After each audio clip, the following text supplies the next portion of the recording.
On y va. Paradis Track. Ah oui, je sais, il a un niveau magnifique. Allez, Paradis Track.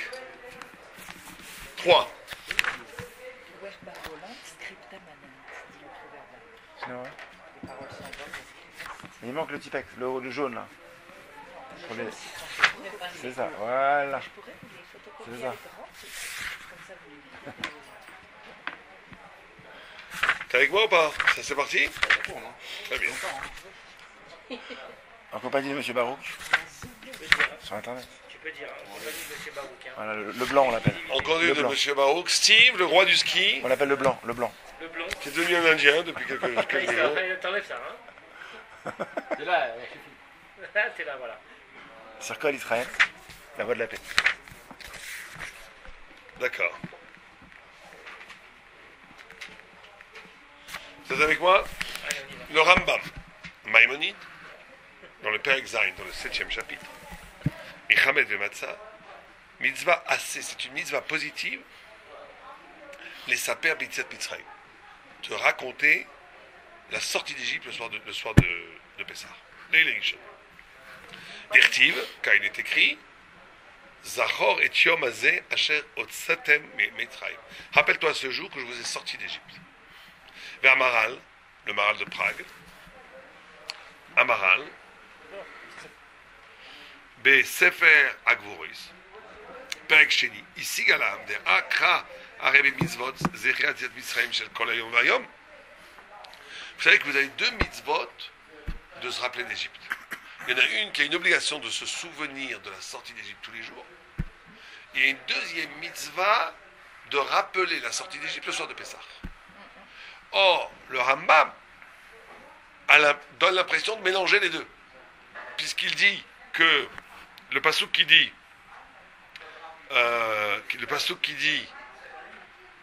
où est-ce qu'il est ce passouk?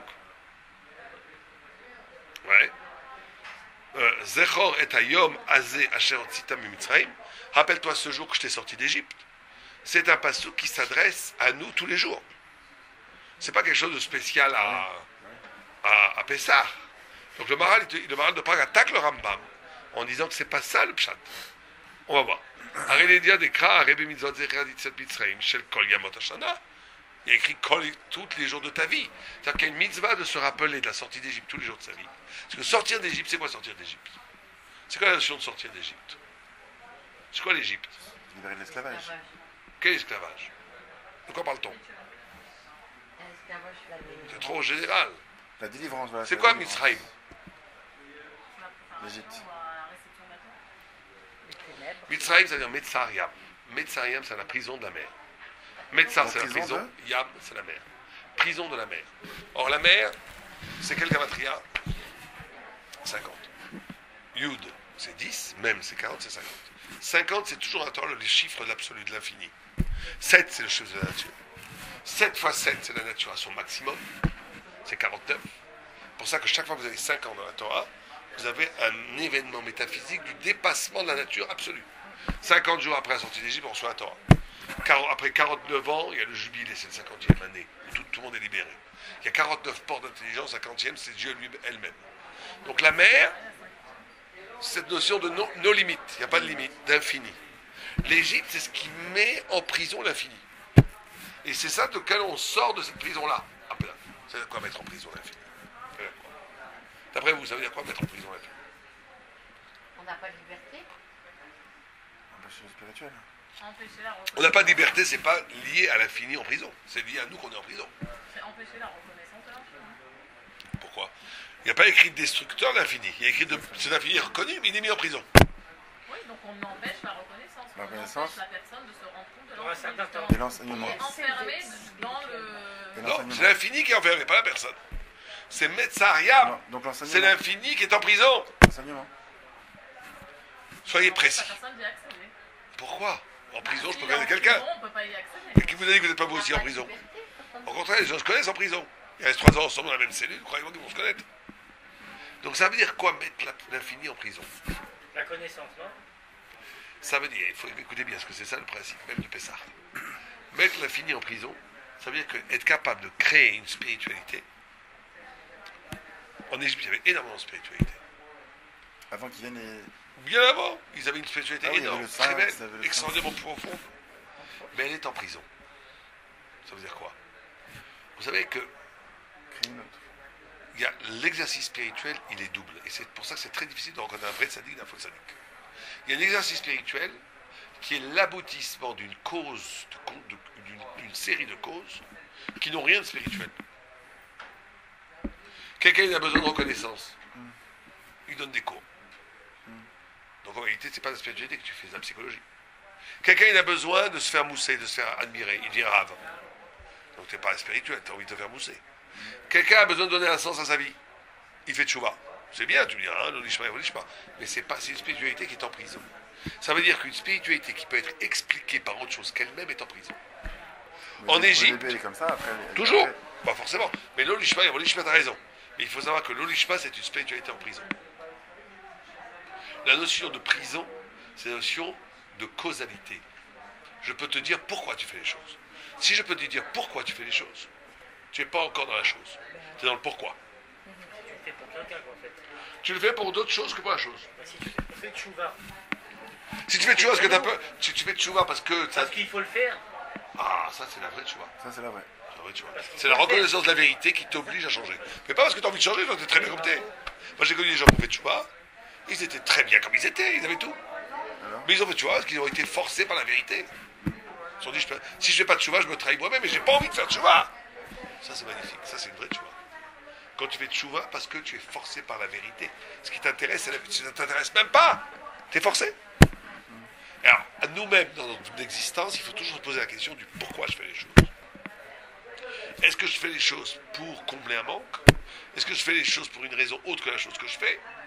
Dans ce cas-là, c'est bien, comme tu dis. Oui, je me mettais en prison. Or, l'Égypte, c'était une spiritualité qui était construite autour de ce système. Chaque spiritualité était au service de la matière. Pour ça, on dit Chamor. Il est comparé à l'âne dans la matière. Ça veut dire que c'est comme le New Age. Vous connaissez le New Age aujourd'hui? C'est un mouvement où ils sont très spirituels, mais c'est pour arriver au bien-être. Je suis cool, j'utilise le Zen. bouddhiste. Zen attitude. Zen, je suis zen. Non, le Shabbat, pourquoi pas, c'est super sympa en famille, les repas, d'accord, on va prendre ça. Après, ils se prennent un peu de toutes les religions, ce qui vient pour eux. Sympa. Et ça, ça, c'est tu l'Égypte. m'avais pas parlé de ça, Faïs. Ça, c'est l'Égypte, c'est l'horreur. Mélanger un peu toutes les religions. Voilà, tu veux dire, c'est c'est le syncrétisme, ça s'appelle en français, parler de ça. ou l'œcuménisme, Si, et c'est une horreur. des rebelles Parce que ça veut dire que tu ramènes Voilà, toute c'est ça. la spiritualité, la religion, à ton petit bien-être. Mais on s'en fiche complètement de ton bien-être, il faut mieux que tu sois un brigand. un mix de ça. Que faire ça? Très Ça veut dire qu'à un moment donné, tu trahis la vérité. C'est ça l'horreur de l'Égypte. C'est que ça génère, ça fournit une spiritualité massive, mais qui est fausse.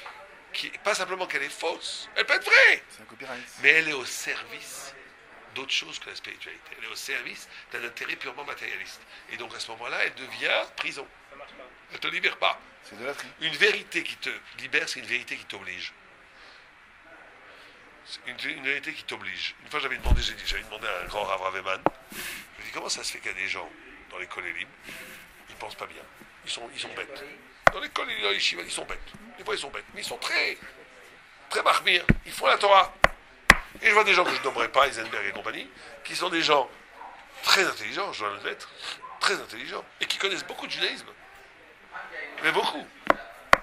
Mais qui font vraiment léger. Ils sont légers. Ils font jamais rien. Ils font toujours, bon, allez, écoute, on n'a pas le temps, Mitra, on fera les 9 mois, ils prennent l'exercice, toujours les plus cool.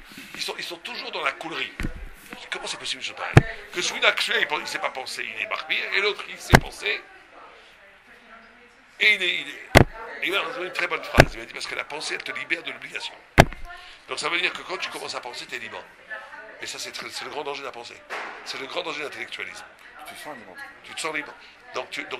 Alors qu'une vraie pensée, qui côtoie l'infini, qui côtoie la vérité, elle t'oblige. Ouais. Comment tu vas reconnaître si tu crois ce que tu dis pas si ça t'oblige?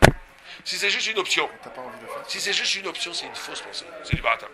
Même si c'est brillant. Tu as des gens très très brillants. Mais ils pensent comme ça, ils pensent comme ça, ils pensent comme ça. Tout est possible. Tu es libre. Il faut être aussi cette partie de l'homme. Quand tu l'as, tu dois être libre. Mais une vraie pensée est une pensée qui t'oblige. Si ce que tu as compris ne t'oblige pas, et ne t'embête pas dans ta vie, ça ne te modifie pas ton comportement, ne t'oblige pas à te soumettre à cette vérité, c'est que tu n'as pas vraiment pensé. Tu t'es juste moussé en faisant marcher tes neurones pour dire des possibilités intellectuelles. Ça ne vaut rien. Ça vaut pas grand-chose. C'est quelque chose qui est en prison, ça. Ça, c'est la prison. D'accord. Alors quelqu'un dans sa vie qui a eu un malheur, quelqu'un dans sa vie qui a eu un malheur, Ouais. il fait tchouba après derrière. Ouais, Il fait tchouba. ouais. Donc il le fait parce qu'il a eu un souci.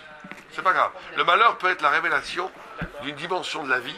Ça peut être aussi une raison de N'importe quoi, vérité. hein. Ouais, voilà. Oui, non, mais quand tu arrives à un grand malheur, Malheur. tu comprends que les choses ne sont pas ce que tu croyais avant. Et ça te permet de toucher la vérité. Ça, c'est pas Ça grave. reste pas en prison, ça? Non. Non, parce que le malheur a été une. Ça dépend. Ça dépend. Ça peut être. C'est pas forcé. Ça peut être que tu fais le choix parce que maintenant tu veux. Mais beaucoup au début, c'est comme ça.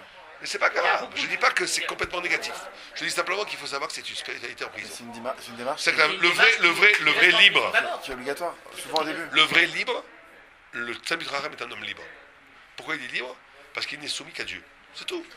Donc quand il faut te poser cette question. Quand je fais une chose, je le fais pourquoi? Mais D'accord. pourquoi on Une personne attend qui est non religieuse. d'arriver à quelque chose pour faire tchouva? Pourquoi on ne le fait pas avant? Pourquoi ils ne l'ont pas fait avant ça? Une personne qui Ils n'ont pas eu la conscience. Ils n'ont pas eu la ne fait pas Shabbat. Tu peux lui dire fais Shabbat. Il faut qu'il comprenne l'importance du Shabbat. Et que ça l'oblige. Ça, il a compris, mais il n'a pas envie de le faire. C'est qu'il n'a rien compris. C'est qu'il n'a pas compris. Une vraie compréhension t'oblige. Il n'a pas envie. C'est qu'il n'a rien compris. Et au Encore début, une il va le fois. faire parce que. Il y a très peu de personnes qui sont capables de comprendre. Je sais pas. Moi j'en ai vu plusieurs. J'en ai vu beaucoup moi. Au début, Je connais souvent, beaucoup de gens comme ça. au début, souvent, tu fais. Moi, j'en connais des gens qui comprennent et qui ça les empêche pas de dire bon, bah. Et ben, moi je dis, ils n'ont pas vraiment compris. Ils ont pas vraiment. C'est pour ça que Quelqu'un qui comprend vraiment, il change parce qu'il connaît l'enjeu de la vérité. Genre la télé avec. L'enjeu de la vérité, c'est pas la rigolade. La télé Il Shabbat. sait. La télé Shabbat avec le compteur là. Non, ça n'existe T'as le droit. pas, ça. Ça, c'est la pensée, ça. T'as le droit. Mais c'est pas bien. C'est la pensée. T'as le droit d'un point de vue de Shabbat, mais t'as pas le droit d'un point de vue d'esprit de Shabbat. Voilà, c'est la philo, ça. Non, c'est autre chose, ça c'est de la tahava. T'as envie de te relaxer Shabbat, tu regardes. Je dis pas que c'est bien du tout, mais c'est pas une interdiction. Faut pas non plus. Il faut être très strict avec la halakha, très clair avec la halakha. C'est pas. Bon, une fois, ils m'ont demandé. Est-ce qu'on peut mettre. Il y avait France, je sais plus quoi, Shabbat, Coupe du Monde. Est-ce qu'on peut mettre le. J'ai dit, mais non, c'est honte. Oh, il est. Où ça, où ça En Voilà, Israël, c'est c'était. Des religieux, attention, hein. Voilà. C'était quand même affreux.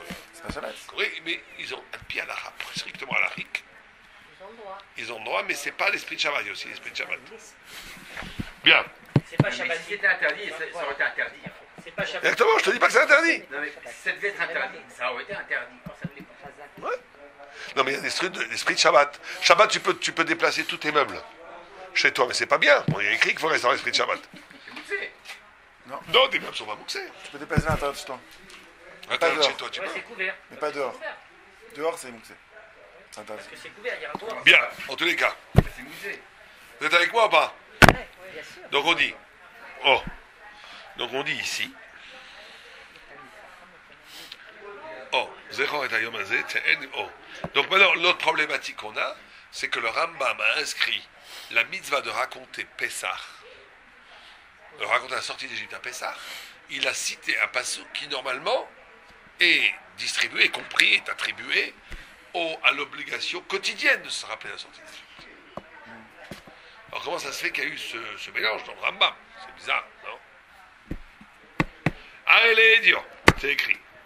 Oh, Arashi, à Torah Piresh al Kra de Yom Asher Matta Lifnei Hashem, Deu Musav Akra de Le'el Demin de Karama Hashemesh Lechapen, Tishkach et Advarim Hashem. Il y a une autre obligation, vous savez, qu'on a l'interdiction d'oublier le Sinaï. Tous les jours, il peut se rappeler du mont Sinaï. Ouais, tous les jours. Tous les jours. C'est une des 6 choses que je dois rappeler tous les jours. On devrait l'écrire dans le site, la manne, le puits de Myriam, les Anania Kavod, tous les miracles que Dieu t'a fait dans le désert et le Har Sinaï. D'accord? Mais les fils niré barour des auto akushia yeshna. Alors on dit oh, koraloma erad minashtaim. Donc il dit il y a 2 solutions pour résoudre ce problème. Pourquoi le Rambam a inscrit à fonder les 2 mitzvot qui à première vue n'ont pas de rapport l'un avec l'autre. L'un c'est de se rappeler d'Égypte. Pas Pourim. Mais la référence c'est Pourim, c'est pas Kippour. À quel point c'est fort Pourim. C'est le jour le plus important demain, ce soir. Le jour le plus important de l'année, pour nous, c'est Pourim. Le plus haut d'année. C'est un jour incroyablement haut. J'espère que ça va bien se passer ici, qu'il n'y a pas de folie. Je crois qu'ils vont me l'appeler, je vais en parler de Torah tout le temps. On est là pour faire la fête. Mis à Manot, Miurad, Ouli, Yeshua de Pourim, Dafka. Or, on doit envoyer demain 2 cadeaux à un ami. 2 cadeaux à un ami. Et ces 2 cadeaux qu'on envoie à un ami, pas à 2 amis, minimum un ami, mais 2 cadeaux. 2 cadeaux qu'on envoie à un ami. Ah d'accord, c'est pas un cadeau à 2 amis. Non, il faut donner à 2 pauvres chaque fois de l'argent. Mais la mitzvah, c'est de donner 2 cadeaux à un ami. 2 mets différents. 2 mets différents à un ami. Maintenant, tu peux multiplier les amis.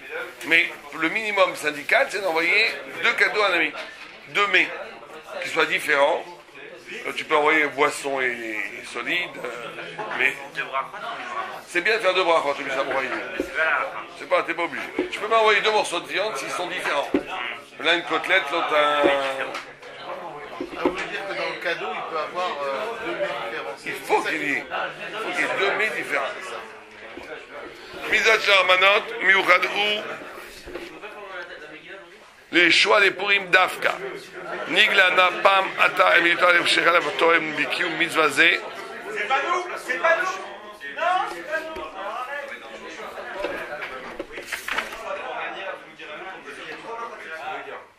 Allô? Oui, je t'ai pas rappelé. Non. Mais par contre, là aujourd'hui, il y a un point qui Ça sont les commentaires qui ont été faits partie. Le paradis de Tzrak. C'est Rav Houdner. C'est grave. Houdner.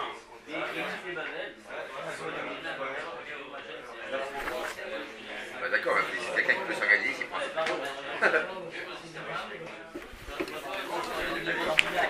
Donc il y a écrit, on fait juste ça, on s'avance 5 minutes. Mais Purim, quand la pochette, il y a d'autres timlo. À Purim, on a une halakha que tout celui qui tend la main, on lui donne. On ne regarde pas qui c'est qui donne. On dit pas est-ce que c'est vraiment un pauvre, c'est pas vraiment un pauvre. On donne à tout le monde. À Purim, dès qu'on tend la main, on donne. Dès que quelqu'un tend la main, tu donnes. Tu réfléchis pas. De là, on apprend que toute l'année, on ne va pas donner. Il faut faire attention quand on donne. Il faut savoir que c'est pas des escrocs, c'est pas des. Mais à Purim, on donne à tout celui qui tend la main. והריבותה של הממרה הווה נאמרה אם על הנותן ועל המקבל. הנותן נותן בלי בדיקה אם המקבל ראוי הוא לקבל. וכמו כן שפיה לו לאדם לעמוד עצמו במקבל, אבל מי שיודע בנפשו שקיבלה זו אינה ראוי לו. Et cette halakha, elle est dit pour les deux. C'est que toi, tu n'as pas besoin de chercher à qui tu donnes. Et quelqu'un qui veut prendre l'argent pour lui, il n'a pas besoin de se demander est-ce que j'ai vraiment le droit de le prendre. Ah, pour lui, tu peux prendre. Quelqu'un dit, est-ce que j'ai vraiment le droit de le prendre? Tu ne poses pas ce genre de questions pour lui. Tu as le droit de tendre la main et prendre. Et celui qui donne aussi, il n'a pas besoin de réfléchir est-ce qu'il faut, oui ou non, donner à cet homme. ומעלה הדברים כאו, לא תגנוב לעשרת הדברות נקרא ומיתם מפסיק על טבע לא. ואמרו חכמים שההפסק זהו בא להראות לנו כי שרה לאין איש לגנובי דעתה דרבה. Incroyable. Il y a écrit lo tignov, tu ne voleras pas. Or, après, quand on lit là-dedans, on dit lo tignov. Il y a un arrêt. Cet arrêt, elle est pour t'enseigner que tu as le droit de tromper ton maître, de voler l'esprit de ton maître. C'est quoi voler l'esprit de ton maître? C'est de te faire voir au maître. Tu as le droit de te faire voir au maître à un niveau spirituel que tu n'es pas. Tu as le droit de failloter, on va dire. Il y a un passouk dans les 10 commandements qui est récité d'une telle façon pour t'enseigner que tu aurais le droit de failloter devant ton maître. Ça veut dire quoi ça? Oh, on explique. On explique la chose suivante. Parce que pourquoi est-ce qu'on faillote devant le maître? Pourquoi est-ce qu'on se fait montrer mieux que ce qu'on est devant le maître? Pour que le maître t'enseigne de la Torah mieux, qu'il fasse attention à toi plus, pour qu'il te donne plus de Torah. D'accord? שערי מורה רבה כמורה שמיים ואם לא היה היתר זה נמצא שהנהגת יראת שמיים כי אז היה מן הנמנשים נאותר כזה. Donc il te dit une chose extraordinaire ici. Il te dit un homme peut arriver à la vérité par le mensonge. Ça veut dire quoi ça? Ça veut dire qu'un homme il va arriver par la vérité. C'est pas négatif et c'est ça le grand danger. C'est que d'un côté tu dois te faire un bluff et tu vas bluffer tes maîtres. Tu dois être plus grand que ce que tu es pour avancer. Parce que si tu dis je ne suis que ce que je suis, très rapidement tu vas te rendre compte que tu es très limité. Et tu vas dire donc c'est pas pour moi, toi. Donc à un moment donné, tu dois te faire des films, tu dois avoir de l'ambition, tu dois essayer de te voir plus grand que tu n'es et de te montrer plus grand que tu n'es. Pour que le maître puisse te donner à la hauteur de ce que tu t'es exposé. Mais à ce moment-là, il va se trouver un phénomène extraordinaire, c'est qu'en faisant cela, tu vas véritablement devenir grand ce que tu as voulu être. Mais le grand danger, c'est de rester toujours dans cette extériorité de l'apparaître spirituel. Alors qu'il faut effectivement être capable de transformer cet apparaître en être spirituel. Vous comprenez ?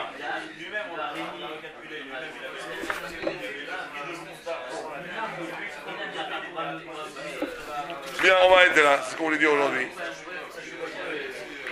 Très bien, bonne journée. Oui. Les 2 mai, c'est quoi? On a les 2 mai, pourquoi 2 mai? Quoi 2 mai? Pourquoi c'est 2 mai? Pourquoi il fait une explication? Ouais, il faut une explication.